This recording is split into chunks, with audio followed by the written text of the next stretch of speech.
All right, well, hello everyone, and welcome. This is actually, believe it or not, this is going to be another take two. I recorded an entire 15 minutes of this particular lecture in the classroom, and believe it or not, just as I was coming to the very last few seconds, the YouTube crashed. I don't know whether I was having problems with the streaming or the broadband internet, ITTs. Now I'm in a different room. Hopefully it'll work better.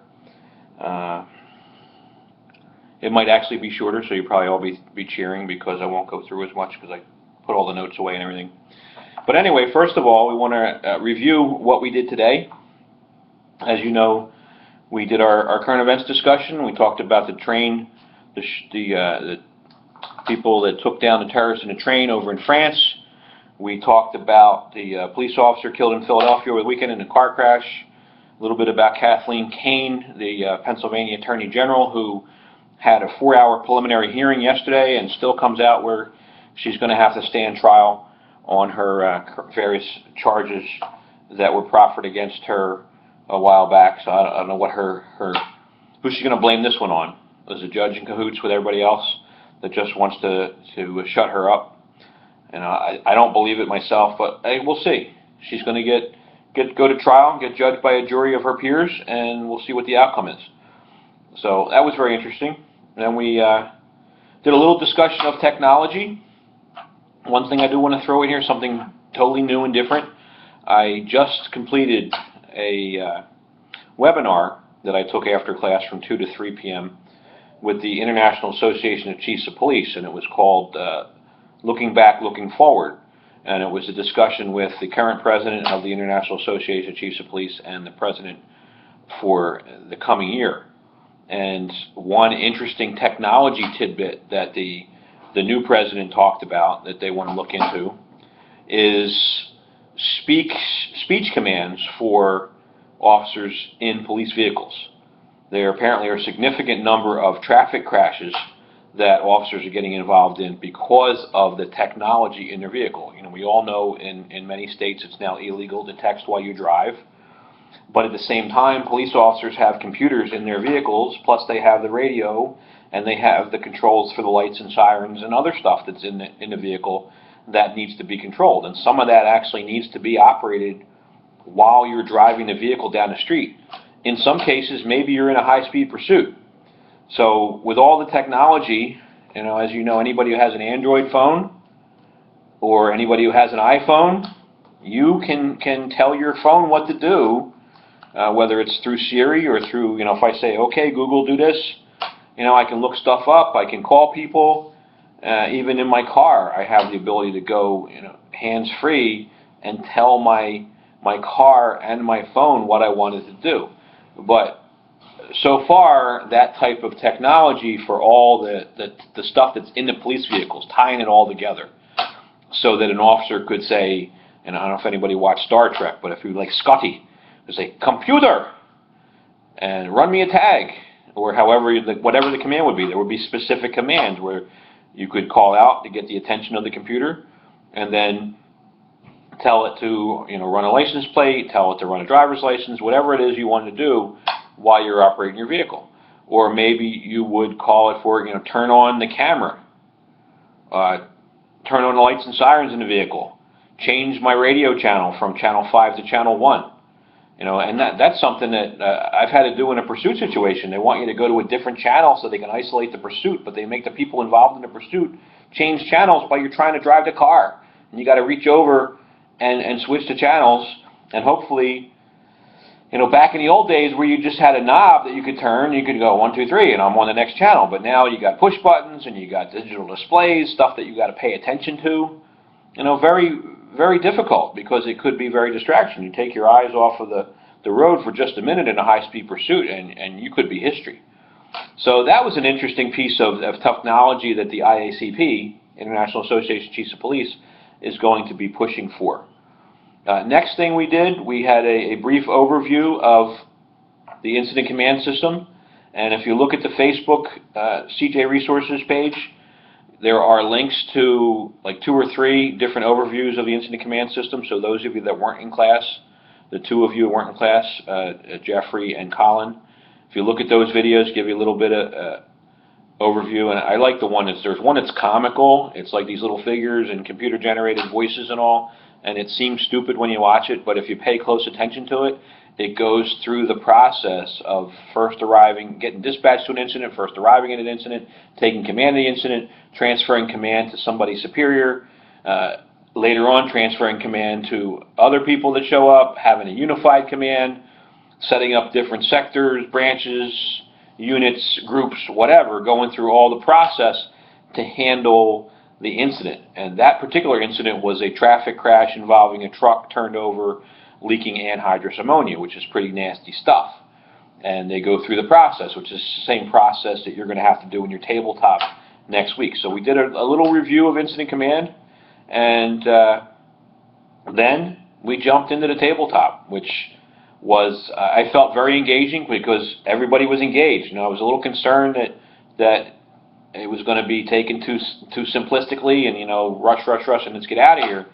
But I was very impressed that you were really all engaged, and even though you got off track a little bit and it took you, say, two hours or more to come up with 6 objectives and a couple sub-objectives for each, and that was all that I received today. But I know that you talked about a lot of other things and a lot of other stuff that had to go on at the incident, which hopefully will prepare you all for whatever role that you play in the incident next week. So I thought that was very good.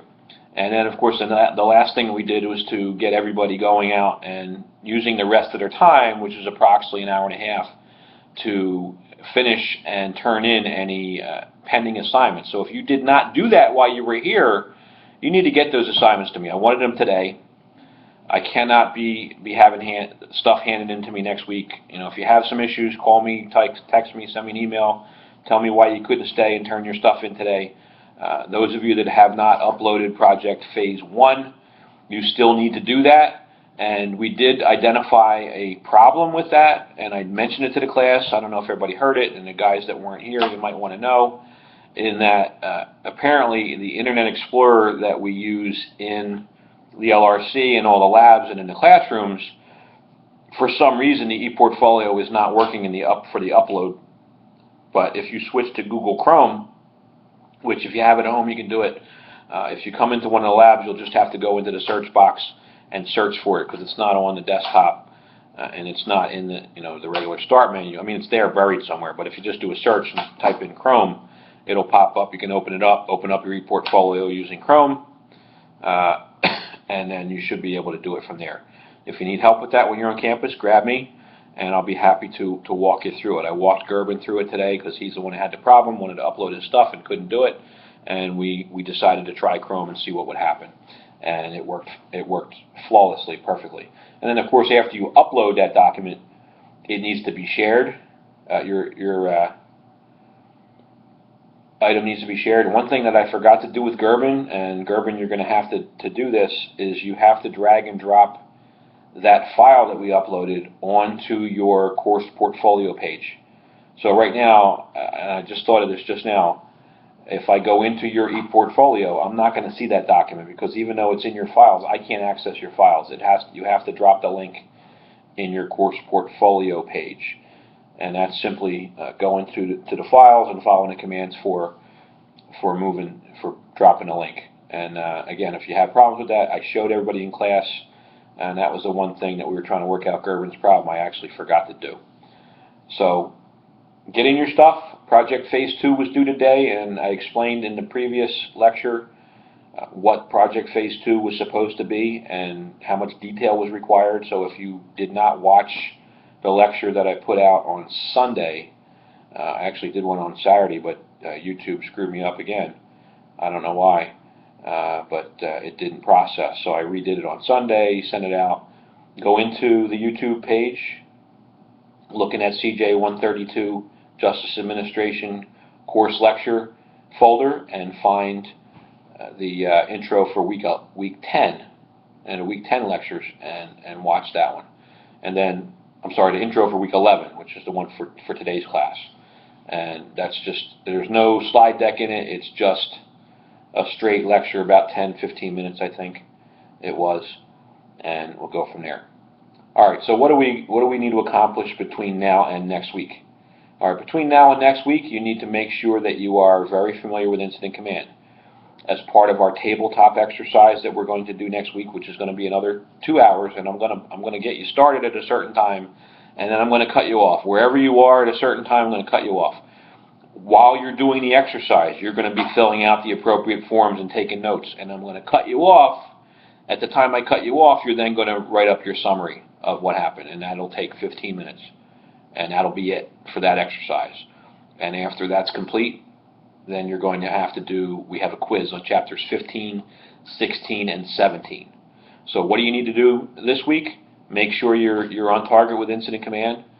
If you need to review, I would suggest you go back to the course you took online and walk through it.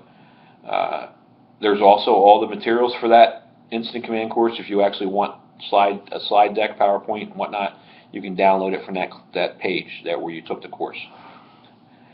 And also, in class today, I did hand out a review, an Incident Command review. It's in a PDF form, which has slides and an instructor's lecture notes underneath to help refresh your memory as well, which I can email to the guys that missed class today, so we know that you are also on target as well.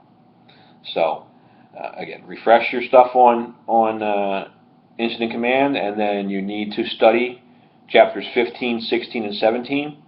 So 15, 16, and 17. 15 was the rights of criminal justice employees and discipline.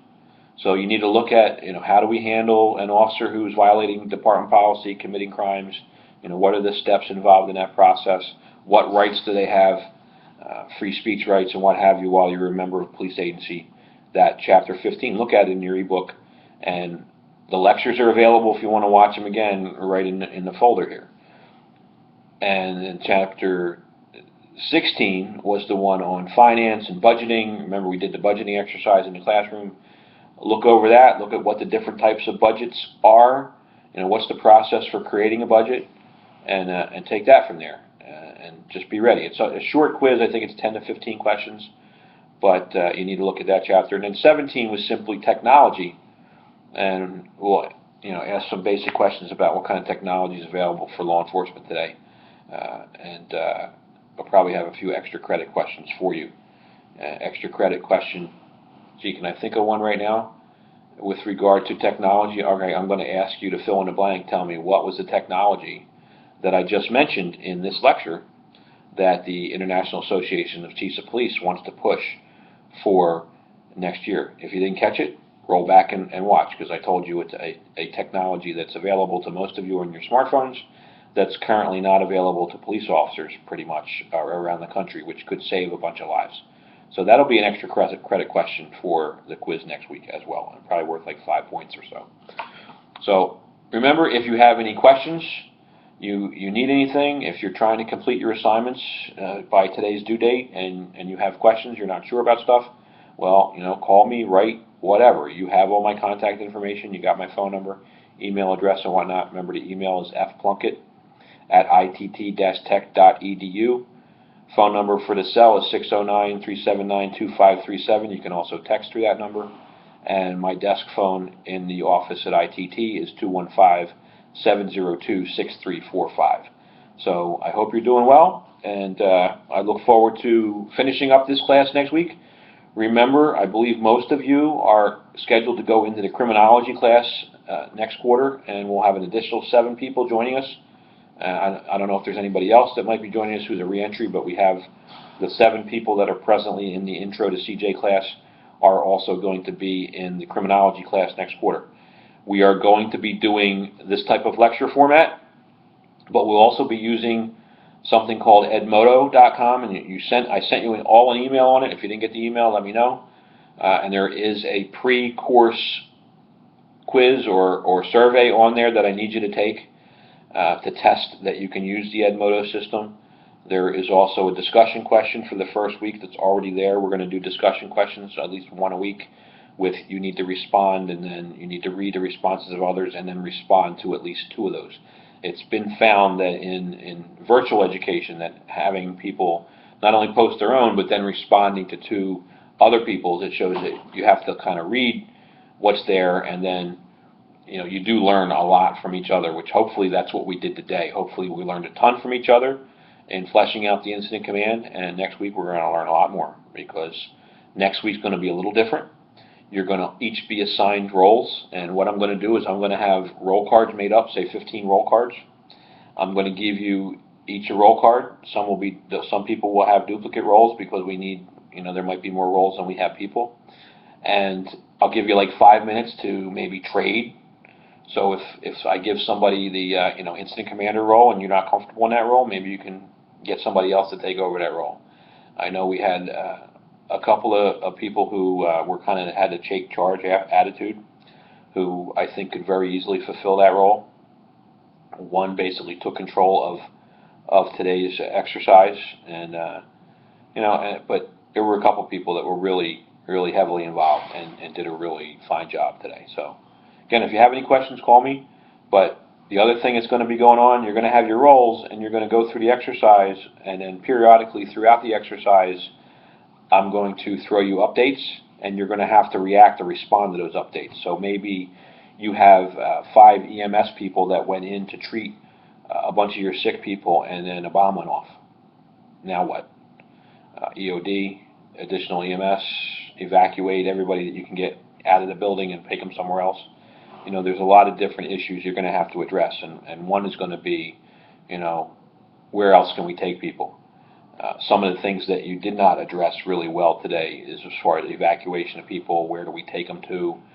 The incident basically told you that you're in a school district that has 2 middle schools and a high school, and next week you're going to find out that the high school is right around the corner from where the incident takes place. And that might be a good place to evacuate all your people that are not showing any signs or symptoms of poisoning or whatever the incident was. But you can also isolate them and wait and see if there are anything that pops up. You kill 2 birds with 1 stone there, and fulfill one of your objectives. I'm pretty sure it would fit one of the 5 objectives that you provided. But you're going to have to get into it a little bit deeper next week. So again, review your incident command. It's very important to prepare you for the tabletop exercise, and you will be using the forms, and I will be providing you the forms in a more organized fashion. I wanted you to just look through them this week and see if you could figure out what you might use. But next week I'll actually give you an organized set of forms that each specific position would use for whatever they're going to do. All right, don't forget, call me if you need me, and hope everybody has a great weekend. I'll see you next week. And hopefully this thing doesn't screw up on me when I go to set it up, go to the next step.